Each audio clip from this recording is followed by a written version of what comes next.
Hello everyone, welcome to exam ideas. दोस्तों, इस video में हम लोग एसएससी एमटीएस का जो एग्जाम हुआ है 10 मई को, उसमें सभी शिफ्टों में आए हुए टोटल 75 क्वेश्चन को इस वीडियो में डिस्कस करेंगे। तो चलिए दोस्तों, बिना देरी करते हुए आगे बढ़ते हैं और देखते हैं पहला question. Where will the cricket men's world cup 2023 be held? Cricket पुरुष विश्व कप 2023 कहाँ आयोजित किया जाएगा? दोस्तों, ये भारत में आयोजित किया जाएगा।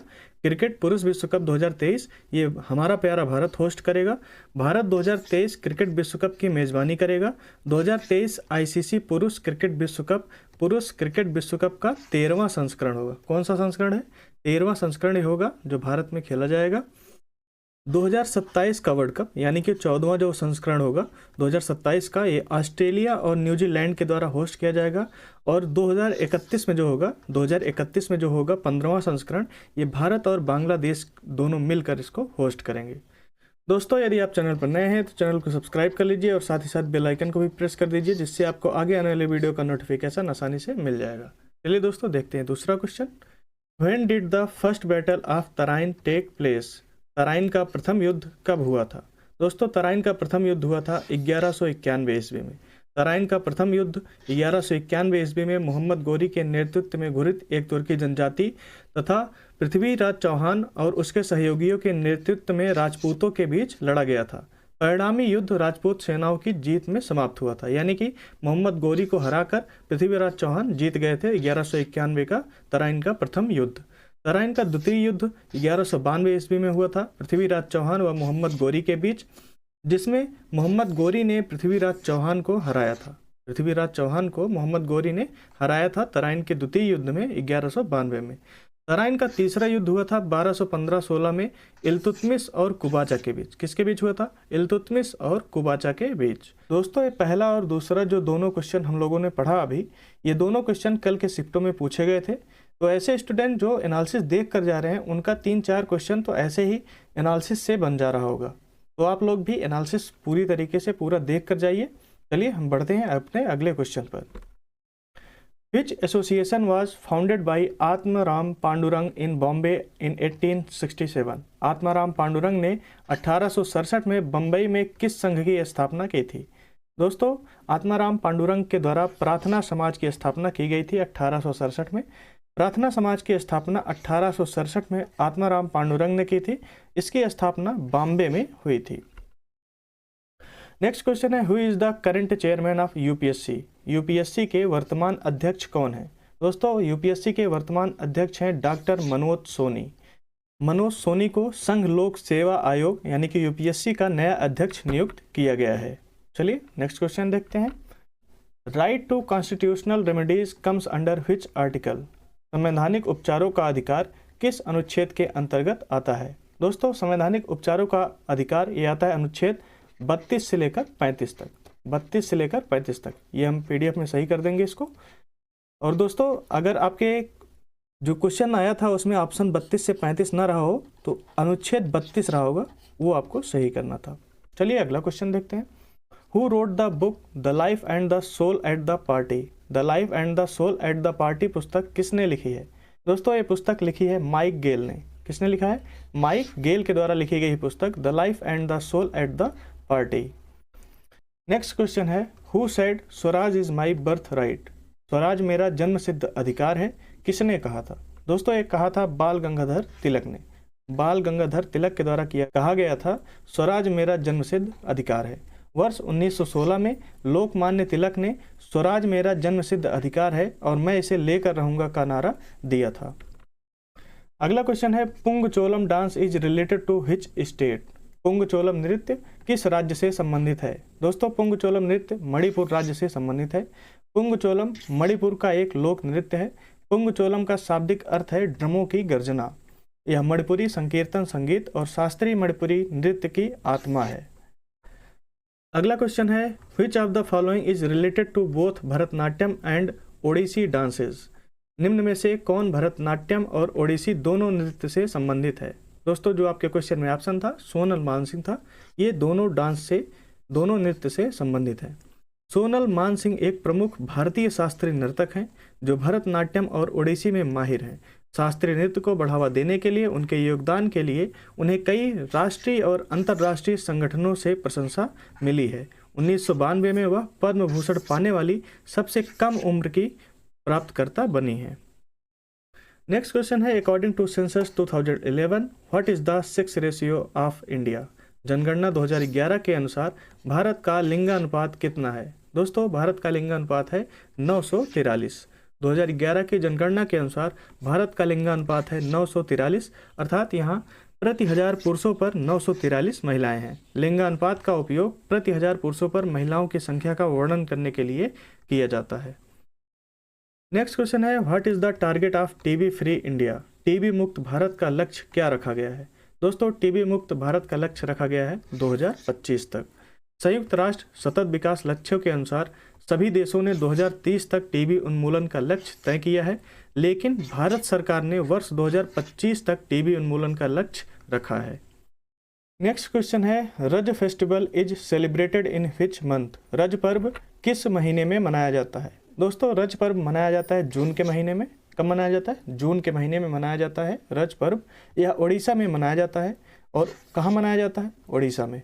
रज पर्व उड़ीसा में मनाया जाता है जून के महीने में या जून के मध्य में पड़ता है, जो महिलाओं के रजस्वला होने यानी पीरियड्स का त्यौहार है। उड़ीसा के इस त्यौहार को 3 दिन मनाया जाता है। पहले दिन को पाहली राजा कहा जाता है, दूसरे दिन को मिथुन संक्रांति और तीसरे दिन को भुदाहा या बसी राजा कहते हैं। अगला क्वेश्चन है, which university is in Bihar. Bihar में कौन सा विश्वविद्यालय है। दोस्तों, जो आपके क्वेश्चन में ऑप्शन था वो जहाँ तक है नालंदा विश्वविद्यालय था, तो आपको यही टिक करना था। नालंदा विश्वविद्यालय बिहार में है। प्राचीन नालंदा विश्वविद्यालय की स्थापना गुप्त काल के दौरान 5वीं सदी में हुई थी, लेकिन सन 1193 में आक्रमण के बाद इसे नेस्तनाबूद कर दिया गया था। बिहार के नालंदा में स्थित इस विश्वविद्यालय में 8वीं शताब्दी से 12वीं शताब्दी के बीच दुनिया के कई देशों से छात्र पढ़ने आते थे। यह यूनेस्को की विश्व धरोहर स्थल है। यूनेस्को की विश्व धरोहर स्थल है नालंदा विश्वविद्यालय। पटना विश्वविद्यालय 1917 ईस्वी में स्थापित बिहार का सर्वाधिक प्रतिष्ठित विश्वविद्यालय है। यह भारतीय उपमहाद्वीप का 7वां सबसे पुराना स्वतंत्र विश्वविद्यालय के रूप में स्थापित किया गया था। और एक है तक्षशिला विश्वविद्यालय। कौन सा? तक्षशिला विश्वविद्यालय। तक्षशिला विश्वविद्यालय को दुनिया का सबसे पहला विश्वविद्यालय माना जाता है। अगला क्वेश्चन है, व्हेन वाज प्रधानमंत्री उज्ज्वला योजना स्टार्टेड। प्रधानमंत्री उज्ज्वला योजना कब शुरू की गई थी। दोस्तों, प्रधानमंत्री उज्ज्वला योजना शुरू की गई थी 1 मई 2016 को। भारत के माननीय प्रधानमंत्री श्री नरेंद्र मोदी जी ने इस योजना की शुरुआत 1 मई 2016 को उत्तर प्रदेश के बलिया में की थी। योजना का एक मुख्य उद्देश्य महिला सशक्तिकरण को बढ़ावा देना और उनकी सेहत की सुरक्षा करना भी है। 10 अगस्त 2021 को प्रधानमंत्री नरेंद्र मोदी ने वीडियो कॉन्फ्रेंसिंग के माध्यम से उत्तर प्रदेश के महोबा जिले में प्रधानमंत्री उज्ज्वला योजना के दूसरे चरण की शुरुआत, उज्ज्वला योजना 2.0 की शुरुआत की। नेक्स्ट क्वेश्चन है, Hirakud dam is located in which state. Hirakud बांध किस राज्य में स्थित है। दोस्तों, हीराकुंड बांध स्थित है उड़ीसा राज्य में। हीराकुंड बांध उड़ीसा में महानदी पर निर्मित एक बांध है। यह संबलपुर से 15 किलोमीटर दूर है। 1957 में महानदी पर निर्मित यह बांध संसार का सबसे बड़ा एवं लंबा बांध है। इसकी कुल लंबाई 25.8 किलोमीटर है, 25.8 किलोमीटर है। नेक्स्ट क्वेश्चन है, which of the following is related to the state list. निम्न में से किसका संबंध राज्य सूची से है। दोस्तों, जो आपके क्वेश्चन में ऑप्शन था कृषि दिया गया था, कृषि रिलेटेड है राज्य सूची से। भारत के संविधान की अनुसूची 7 में 61 विषयों की एक सूची है, जो 101 संविधान संशोधन के बाद इसमें 61 सूची बची है। प्रारंभ में इस सूची में 66 विषय थे। इनमें राज्य की पुलिस, जेल, कृषि और सिंचाई से जुड़े मामले शामिल हैं। नेक्स्ट क्वेश्चन है, when was the PM Svanidhi scheme started. PM Svanidhi योजना कब शुरू की गई थी। दोस्तों, पीएम स्वनिधि योजना शुरू की गई थी 2020 में। प्रधानमंत्री स्वनिधि योजना जून 2020 में आवास और शहरी मामलों के मंत्रालय द्वारा शुरू की गई एक सरकारी योजना है, जो कोविड-19 महामारी से प्रभावित स्ट्रीट वेंडर्स को वित्तीय सहायता प्रदान करने के लिए है। अगला क्वेश्चन है, who among the following is a sarod player. निम्न में से सरोद वादक कौन है। दोस्तों, जो आपके क्वेश्चन में ऑप्शन था अमजद अली खान दिया गया था। अमजद अली खान है सरोद वादक। अमजद अली खान भारत के एक प्रसिद्ध सरोद वादक हैं। अगला क्वेश्चन है where does plantation farming take place. रोपड़ खेती कहाँ होती है। दोस्तों रोपड़ खेती होती है उष्ण कटिबंधीय प्रदेशों में। रोपड़ कृषि मुख्य रूप से विश्व के उष्ण कटिबंधीय प्रदेशों में पाए जाते हैं। अगला क्वेश्चन है when was the queen of England declared as the empress of India. England की रानी को भारत की महारानी कब घोषित किया गया। दोस्तों महारानी विक्टोरिया से रिलेटेड एक क्वेश्चन था, कंफर्म नहीं हो पाया है, हो सकता है ये क्वेश्चन रहा हो या इनसे रिलेटेड कोई क्वेश्चन रहा हो, तो हम ये क्वेश्चन देख लेते हैं। इंग्लैंड की रानी को भारत की महारानी कब घोषित किया गया था, तो 1877 में इनको भारत की महारानी घोषित किया गया था। 1877 ईस्वी में इंग्लैंड की रानी को भारत की महारानी घोषित किया गया था। इनका पूरा नाम महारानी विक्टोरिया था। इन्हीं के नाम पर भारत के कोलकाता में विक्टोरिया मेमोरियल भवन का निर्माण किया गया है। Kelucharan Mahapatra is associated with which classical dance. Kelucharan Mahapatra का संबंध किस शास्त्रीय नृत्य से है। दोस्तों इनका संबंध है ओडिसी शास्त्रीय नृत्य से। और अगर क्वेश्चन ये रहा होगा कि ये किस राज्य से हैं, तो ये उड़ीसा राज्य से हैं। किस राज्य से? उड़ीसा। गुरु केलुचरण महापात्र जिनका जन्म 1926 में और मृत्यु हुई थी 2004 में, वह उड़ीसी का पुनर्विस्तार किए थे। ओडिसी उड़ीसा प्रांत की एक शास्त्रीय नृत्य शैली है। केलुचरण मोहपात्रा को सन 1988 में भारत सरकार द्वारा कला के क्षेत्र में पद्म भूषण से सम्मानित किया गया था। ये उड़ीसा राज्य से हैं। कौन से राज्य से? उड़ीसा राज्य से। नेक्स्ट क्वेश्चन है which dance was revived bye Shri Shankardev. Shri Shankardev ने किस नृत्य को पुनर्जीवित किया था। दोस्तों श्री शंकरदेव के द्वारा सत्रिया नृत्य को पुनर्जीवित किया गया था, जो असम का एक शास्त्रीय नृत्य है। सत्रिया असम का शास्त्रीय नृत्य है और इसे महापुरुष शंकरदेव ने शुरू किया था। अगला क्वेश्चन है who was given the Dada Saheb Phalke award 2022। Dada Saheb Phalke पुरस्कार 2022 किसे दिया गया। दोस्तों दादा साहेब फाल्के पुरस्कार दिया गया 2022 का आशा पारेख को। सुश्री आशा पारेख एक प्रसिद्ध फिल्म अभिनेत्री, निर्देशक, निर्माता और एक निपुण भारतीय शास्त्रीय नृत्यांगना है। और दोस्तों अगर क्वेश्चन ये था जिसमें ऑप्शन में सोनू निगम थे, क्योंकि कुछ स्टूडेंट के द्वारा बताया गया कि ऑप्शन में सोनू निगम थे, ये ऑप्शन आशा पारेख वाला नहीं था, तो सीतामढ़ी जिले के बसबरिया निवासी सोनू निगम को मुंबई के अंधेरी वेस्ट मयूर हॉल में आयोजित अवार्ड समारोह में उनके अच्छे पीआर को लेकर, क्वेश्चन यहाँ से रिलेटेड होगा कि अच्छे पीआर को लेकर उन्हें दादा साहब फाल्के अवार्ड देकर सम्मानित किया गया है। तो जो भी इसमें से जो भी आपके ऑप्शन क्वेश्चन में रहा हो ऑप्शन, उस हिसाब से आपको सही टिक करना था। अगला क्वेश्चन है in which article of the Indian constitution fundamental rights are mentioned. भारतीय संविधान के किस अनुच्छेद में मौलिक अधिकार वर्णित है। दोस्तों मौलिक अधिकार वर्णित है अनुच्छेद 12 से लेकर 35 तक में। अनुच्छेद 12 से 35 तक में भारतीय संविधान में मौलिक अधिकार वर्णित है। भारतीय संविधान के भाग 3 में अनुच्छेद 12 से 35 तक में मौलिक अधिकारों का विवरण है। मूल रूप में भारत के संविधान के भाग 3 में 7 मौलिक अधिकारों को शामिल किया गया था। इनमें संपत्ति का अधिकार शामिल था। संपत्ति का अधिकार शामिल था जो 44वें संविधान संशोधन द्वारा हटा दिया गया था। अब केवल 6 मौलिक अधिकार हैं। भारत के संविधान में निहित 6 मौलिक अधिकार निम्नलिखित हैं। पहला है समानता का अधिकार, दूसरा है स्वतंत्रता का अधिकार, तीसरा है शोषण के विरुद्ध अधिकार, चौथा है धर्म की स्वतंत्रता का अधिकार और पांचवा है सांस्कृतिक और शैक्षिक अधिकार और लास्ट है छठा संवैधानिक उपचार का अधिकार। अगला क्वेश्चन है who is the Indian author of the inheritance of loss. The inheritance of loss के भारतीय लेखक कौन है। दोस्तों इसके लेखक हैं किरण देसाई। कौन है इसके लेखक? किरण देसाई।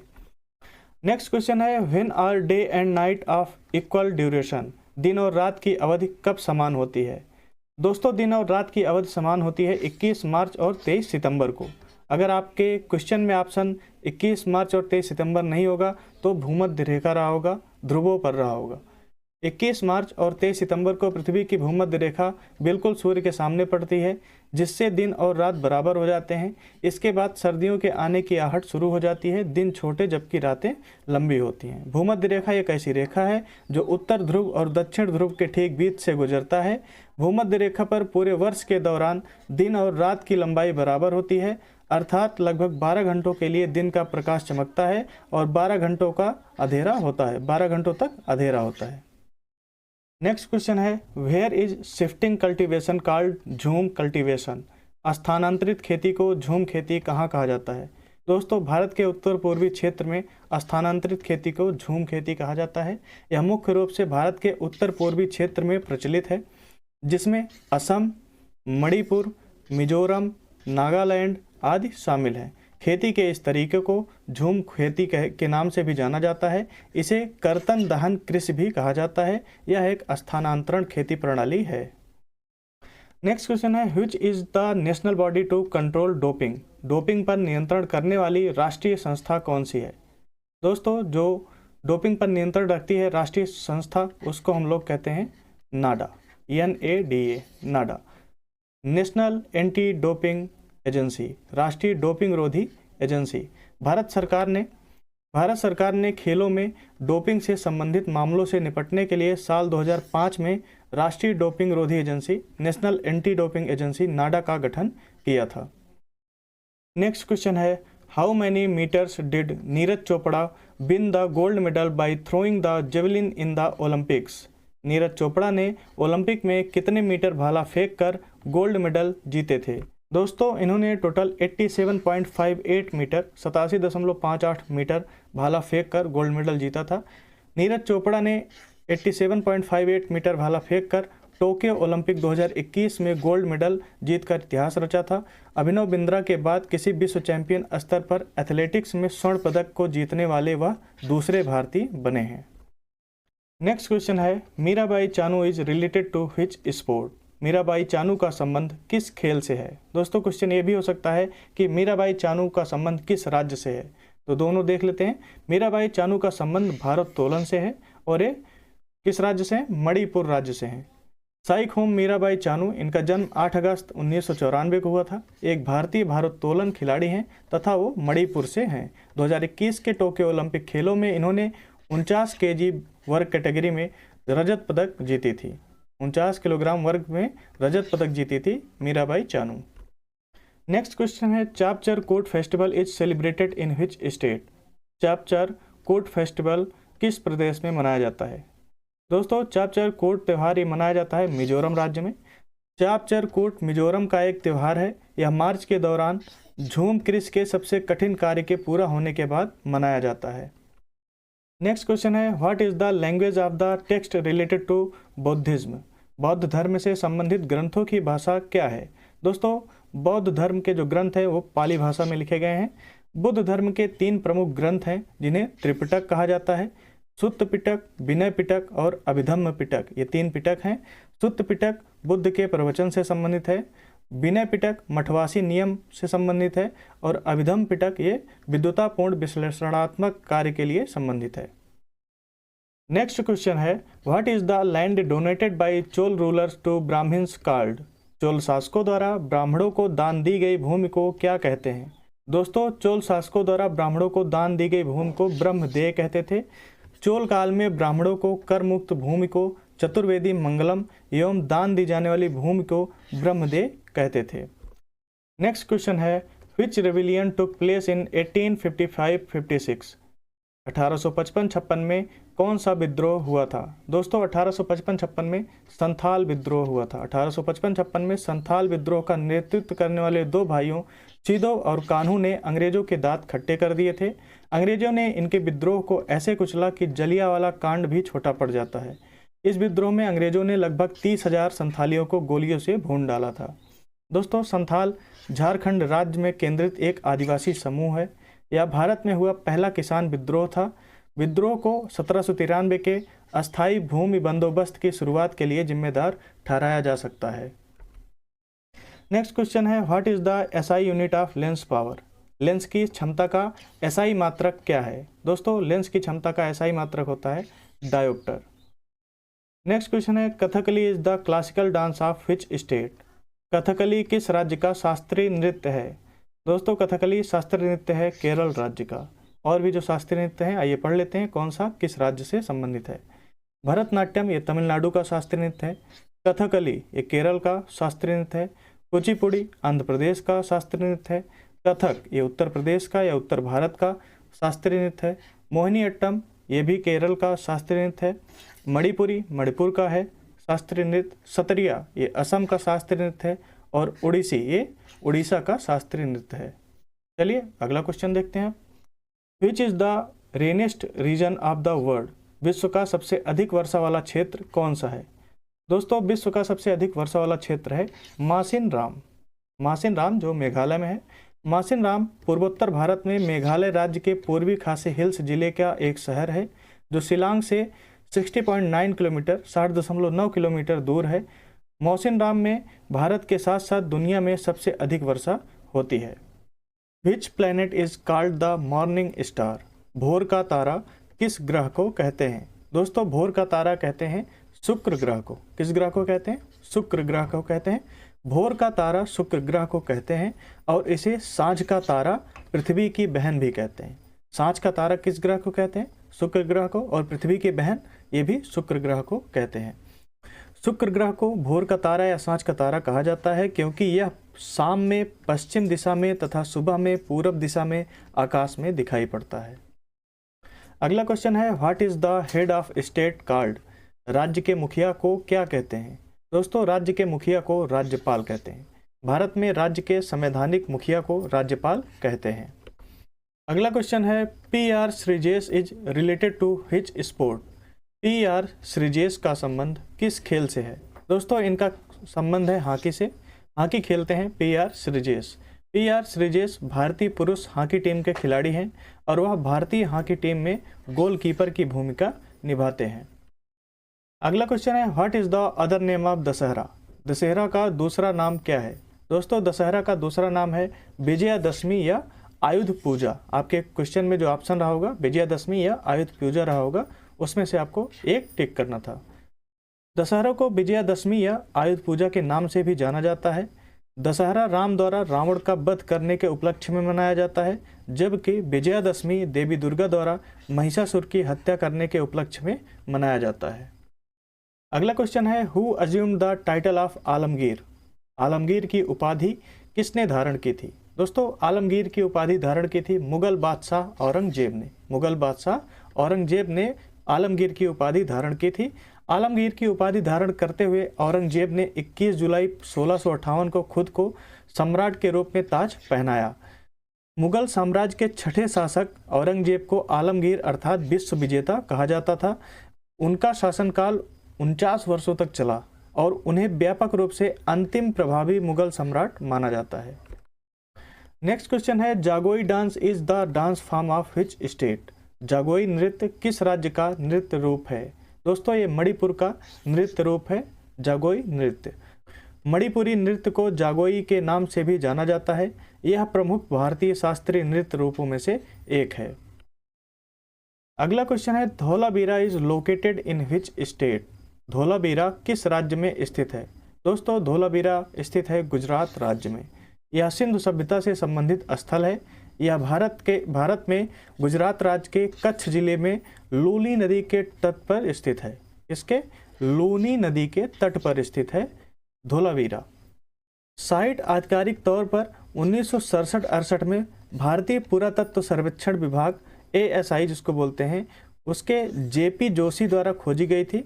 भारतीय पुरातत्व सर्वेक्षण के JP जोशी द्वारा खोजी गई थी और यह 8 प्रमुख हड़प्पा साइटों में से 5वां सबसे बड़ा है। 8 प्रमुख हड़प्पा साइटें जो हैं उनमें 5वां सबसे बड़ा साइट है ये धौलावीरा। नेक्स्ट क्वेश्चन है article 25 to 28 is related to? अनुच्छेद 25 से 28 किससे संबंधित है? दोस्तों ये संबंधित है धार्मिक स्वतंत्रता का अधिकार से। धार्मिक स्वतंत्रता के अधिकार से संबंधित है अनुच्छेद 25 से 28। जैसे कि अनुच्छेद 25 में है अंतःकरण की स्वतंत्रता और धर्म के स्वतंत्र पेशे आचरण और प्रचार, ये अनुच्छेद 25 में है। अनुच्छेद 26 में है धार्मिक मामलों के प्रबंधन की स्वतंत्रता और अनुच्छेद 27 में है किसी भी धर्म के प्रचार के लिए करों के भुगतान से मुक्ति और अनुच्छेद 28 में है कुछ शैक्षणिक संस्थानों में धार्मिक शिक्षा या पूजा में भाग लेने से स्वतंत्रता। नेक्स्ट क्वेश्चन है who is the author of the book the history of the British India? The history of the British India नामक पुस्तक के लेखक कौन है? दोस्तों इस पुस्तक के लेखक हैं जेम्स मिल। जेम्स मिल जो स्कॉटलैंड के हैं। स्कॉटलैंड के इतिहासकार, राजनीतिज्ञ, दार्शनिक एवं मनोवैज्ञानिक थे। डेविड रिकार्डो के साथ उन्हें क्लासिकल अर्थशास्त्र का जनक माना जाता है। जेम्स मिल ने अपनी पुस्तक the history of British India में भारतीय इतिहास को 3 अवधियों में विभाजित किया था, जिसमें ईसाईयत शामिल नहीं है। जेम्स मिल का जन्म 1773 में हुआ था। उनकी महानतम साहित्यिक कृत ब्रिटिश भारतीय इतिहास, जिसको हम the history of British India कहते हैं, यह वर्ष 1817 में प्रकाशित हुई थी। नेक्स्ट क्वेश्चन है, who has won the formula 1 race 2022? Formula 1 race 2022 किसने जीता है? दोस्तों, फार्मूला 1 रेस 2022 जीता है सर्जियो पेरेज ने। सर्जियो पेरेज जो मैक्सिको से हैं, मैक्सिको देश से हैं सर्जियो पेरेज, और रेडबुल के ड्राइवर हैं, रेडबुल कार चलाते हैं। ये फार्मूला 1 रेस 2022 के विजेता बने हैं। नेक्स्ट क्वेश्चन है, who is the present attorney general of India? वर्तमान में भारत के महान्यायवादी कौन है? दोस्तों, वर्तमान में भारत के महान्यायवादी हैं आर वेंकट रमणी, और ये 15वें भारत के महान्यायवादी हैं। अटॉर्नी जनरल है 15वें आर वेंकट रमणी। भारत के वर्तमान महान्यायवादी या अटॉर्नी जनरल आर वेंकट रमणी हैं। उन्हें राष्ट्रपति द्रौपदी मुर्मू द्वारा 1 अक्टूबर 2022 को नियुक्त किया गया था और उनका कार्यकाल 3 साल का होगा। आर वेंकट रमणी भारत के 15वें अटॉर्नी जनरल हैं। भारत के प्रथम महान्यायवादी अटॉर्नी जनरल MC सेतलवाड़ थे। पहले न्यायवादी कौन थे? महान्यायवादी MC सेतलवाड़। नेक्स्ट क्वेश्चन है, what is the name of the parliament of India? Bharat की पार्लियामेंट का नाम क्या है? दोस्तों, भारत की पार्लियामेंट को हम लोग संसद कहते हैं। भारत के संविधान के अधीन संघीय विधानमंडल को संसद कहा जाता है। भारतीय संविधान के अनुसार भारत की संसद के 3 अंग हैं, राष्ट्रपति, लोकसभा और राज्यसभा। चलिए अगला क्वेश्चन देखते हैं। What is the northern mountain range of the Himalayas called? Himalaya की उत्तरी पर्वत श्रृंखला को क्या कहते हैं? दोस्तों, हिमालय की उत्तरी पर्वत श्रृंखला को कहते हैं महान हिमालय। हिमालय की उत्तरी पर्वत श्रृंखला को कहते हैं महान हिमालय। हिमालय पर्वत की सबसे उत्तरी श्रृंखला को महान हिमालय के रूप में जाना जाता है। इसे हिमाद्री भी कहा जाता है। महान हिमालय के उत्तर की ओर या बाहर की ओर स्थित होने के कारण इसे पार हिमालय कहा जाता है। इसे ट्रांस हिमालय के नाम से भी जाना जाता है। इसके अंतर्गत कैलाश श्रेणी, लद्दाख, जास्कर तथा काराकोरम श्रेणी को शामिल किया जाता है। अगला क्वेश्चन है, beri disease is caused by the deficiency of which vitamin? Beri रोग किस विटामिन की कमी से होता है? दोस्तों, बेरी रोग होता है विटामिन B1 की कमी से। विटामिन B1 की कमी से बेरी रोग विटामिन B1 की कमी के कारण होती है। इसे थायमिन की कमी के रूप में भी जाना जाता है। विटामिन B1 को, जिसका रासायनिक नाम थायमिन है। विटामिन B1 का रासायनिक नाम क्या है? थायमिन। नेक्स्ट क्वेश्चन है, when was the Kalidas award given to Saroja Vidyanathan? Saroja Vaidyanathan को कालिदास पुरस्कार कब दिया गया था? दोस्तों, सरोजा वैद्यनाथन को कालिदास पुरस्कार दिया गया था 2009-10 में। सरोजा वैद्यनाथन, जिनका जन्म 19 सितंबर 1937 को हुआ था, कर्नाटक में कोरियोग्राफर, गुरु और भरतनाट्यम की उल्लेखनीय प्रतिपादक हैं। उन्हें भारत सरकार द्वारा 2002 में पद्मश्री और 2013 में पद्म भूषण से सम्मानित किया गया था। नेक्स्ट क्वेश्चन है, where is the headquarter of spices board located? मसाला बोर्ड का मुख्यालय कहाँ स्थित है? दोस्तों, मसाला बोर्ड का मुख्यालय है केरल के कोच्चि में। केरल के कोच्चि में है मसाला बोर्ड का मुख्यालय। भारतीय मसाला बोर्ड भारत सरकार का एक मसालों से संबंधित विनियामक एवं निर्यात संवर्धक एजेंसी है। इसका मुख्यालय केरल के कोच्चि में स्थित है। अगला क्वेश्चन है, when was the Ramakrishna mission established? Ramakrishna mission की स्थापना कब की गई थी? दोस्तों, रामकृष्ण मिशन की स्थापना की गई थी 1 मई 1897 को। रामकृष्ण मिशन की स्थापना 1 मई सन 1897 को रामकृष्ण परमहंस के परम शिष्य स्वामी विवेकानंद ने की थी। इसका मुख्यालय कोलकाता के निकट बेलूर में है। इस मिशन की स्थापना के केंद्र में वेदांत दर्शन का प्रचार प्रसार है। रामकृष्ण मिशन दूसरों की सेवा और परोपकार को कर्मयोग मानता है, जो कि हिंदू धर्म का एक महत्वपूर्ण सिद्धांत है। अगला क्वेश्चन है, how long is the duration of the financial year in India? Bharat में वित्तीय वर्ष की अवधि कब से कब होती है? कब से कब तक होती है भारत में वित्तीय वर्ष की अवधि? दोस्तों, वित्तीय वर्ष की अवधि होती है 1 अप्रैल से लेकर 31 मार्च तक। भारत में यह एक वर्ष की अवधि 1 अप्रैल से शुरू होती है और 31 मार्च को समाप्त होती है। दोस्तों इन सभी क्वेश्चनों को आप अगर पीडीएफ से पढ़ना चाहते हैं तो पीडीएफ डाउनलोड करने के लिए आप हमारे टेलीग्राम चैनल से जुड़ सकते हैं, जिसका लिंक डिस्क्रिप्शन बॉक्स में है। और आप @examideas लिख कर सर्च करेंगे टेलीग्राम पर, तो वहाँ से भी आप चैनल को ज्वाइन कर सकते हैं। और दोस्तों अभी तक आपने हमारे यूट्यूब चैनल को सब्सक्राइब नहीं किया है, सब्सक्राइब कर लीजिए। और वीडियो पसंद आया तो वीडियो को लाइक कीजिए, दोस्तों के साथ शेयर कीजिए। हम मिलते हैं आपसे नेक्स्ट वीडियो में, तब तक के लिए धन्यवाद दोस्तों।